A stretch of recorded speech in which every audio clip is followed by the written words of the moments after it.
Welcome back, ladies and gentlemen, to the new box office breakdown show here on Max Talks Movies. My name is Max, and welcome back from this week-long hiatus here on the channel. We're going to break down the box office of this past weekend, which was from October the 7th to October the 9th. We'll break down the new releases, the domestic opening weekend of that weekend. We're also going to look at the overall 2022 domestic and worldwide charts and preview the week ahead. My name is Max, and if you're new to the channel, please subscribe, ring the bell. I do movie reviews, TV show reviews, this show every single Monday, as well as movie rankings. So please subscribe, ring the bell if you're new to the channel. Comment down below. What are your thoughts on the box office this week? What did you see this past weekend? What are you gonna see this upcoming weekend? Let me know in the comment section. Please like the video, guys. So as I said, I was off for a week without any videos here. I've really been off, for a week now. Maybe a little bit over that, and that's because I was sick basically the entire week last week. So if you're still with me on this channel, you know that I usually do like 4, 5, 6 videos a week, and I did none last week. But that's just because I was sick. I'm all good now. I didn't feel comfortable talking on air and not being 100%. So let's talk about the box office, and once I'm done with all the box office breakdown, we'll talk about the week ahead for me on the channel. So let's get into this weekend. So coming in first place at the box office this weekend was Smile. In its second weekend, it only dropped 18% for Smile. It got 18.4 million in its second weekend, and Smile is already up to $50.7 million. One of the best, second best hold for a movie in the month of October of all time. I'm sorry, it's the second best hold for a horror movie all time for a second weekend. Only Get Out has the better hold than Smile. So very impressive stuff. And this is, again, for Paramount, who's kind of been the biggest winners of the box office this year. When you're talking about Scream, Jackass Forever, The Lost City getting to $100 million, Sonic the Hedgehog 2, obviously Top Gun Maverick, and now Smile, a fantastic year where I think literally all their movies were very successful this year. So a big win for Paramount.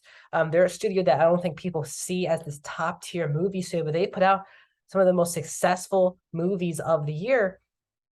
And what correlates to all those films are positive word of mouth.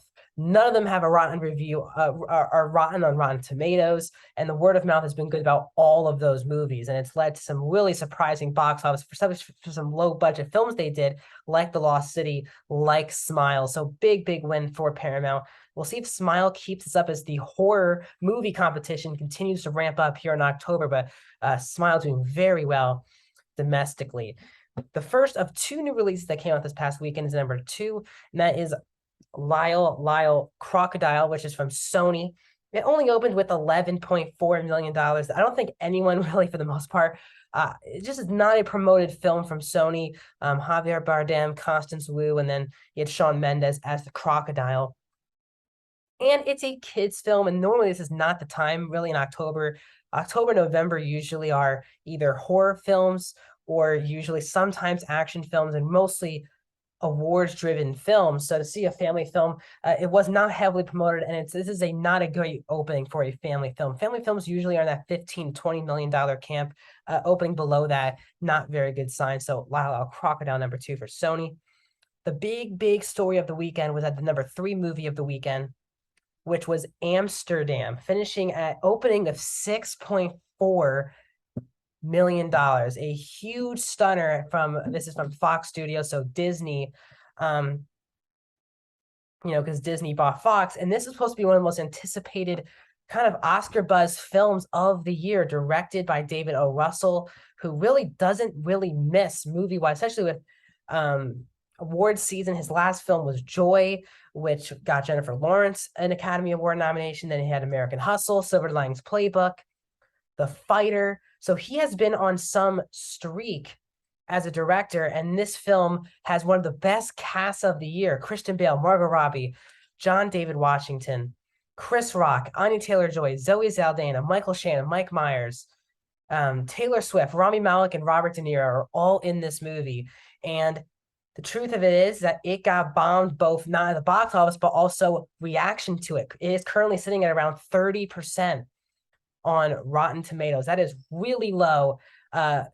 Usually divisive films sit around that 60 to 40 kind of range, but Amsterdam has been getting bombed really by critics for a while. It's currently sitting at 34%, and then its cinema score is a B, which is a really bad cinema score. Usually it's B plus, like okay, and then the rest is really good. B is really bad for Amsterdam. So it seems like its Oscar hopes are kind of gone. This was one that I was excited to see. I did not get to see it because I was sick.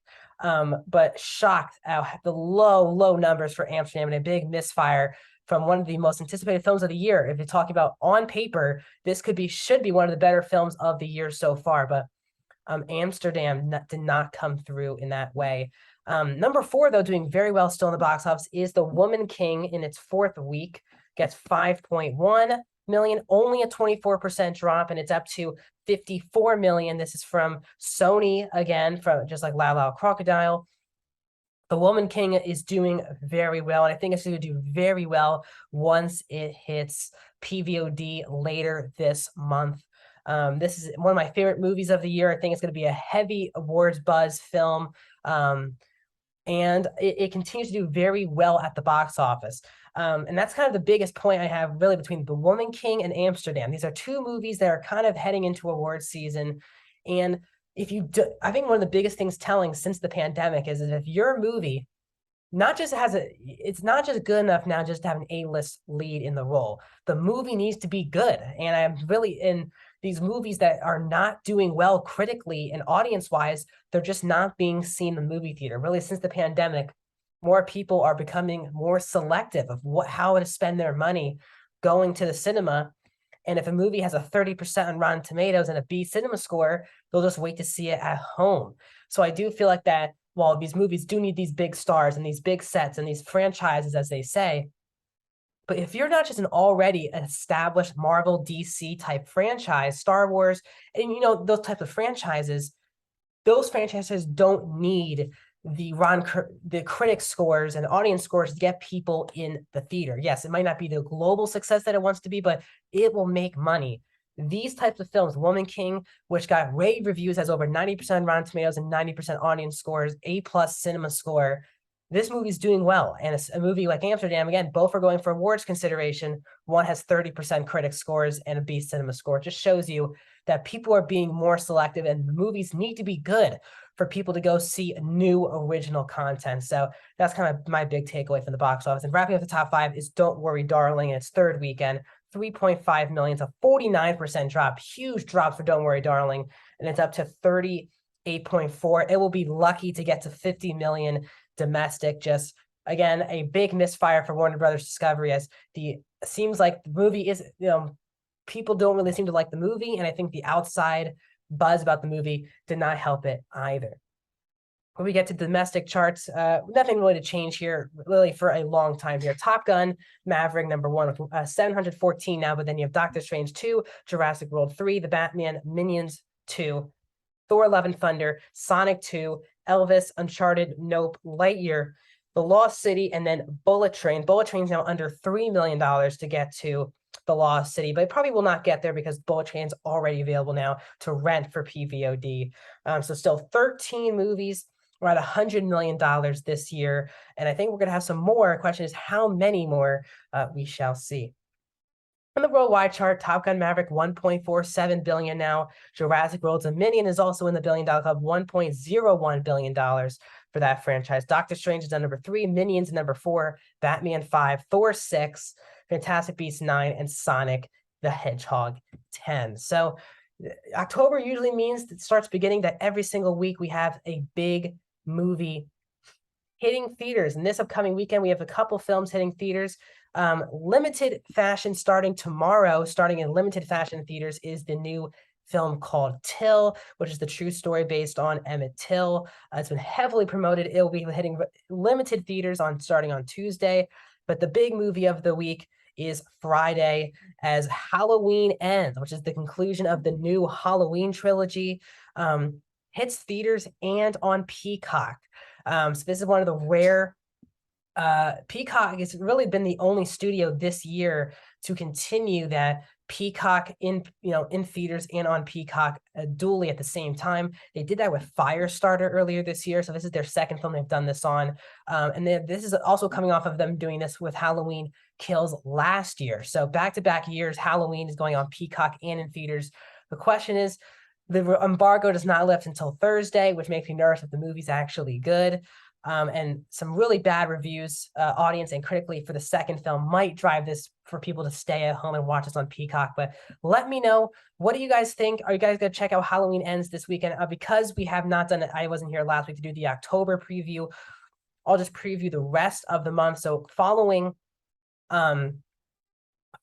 that movie, Halloween Ends on Friday. Next Friday, you have two releases. You have Black Adam, which is the biggest release of October, the last film of the year for Warner Brothers Discovery and DC, with The Rock bringing Black Adam, but The Rock entering the superhero genre. And then Ticket to Paradise, the return of the duo of Julia Roberts and George Clooney. They're back. So that will both coming out on October the 21st. And then ending the month is October 28th. Which is Pray for the Devil, which is a new horror film, which has been literally in every single showing of a movie I've seen, that trailer gets played. So that's the rest of the month of October. My upcoming videos here on the channel. You're going to have episode 6 spoiler review of Andor on Wednesday, the season finale spoiler review of She-Hulk on Thursday, Halloween Ends review, that will be on Friday, and then back here on the channel on Monday with another box office breakdown show. So please subscribe, ring the bell. See you guys soon.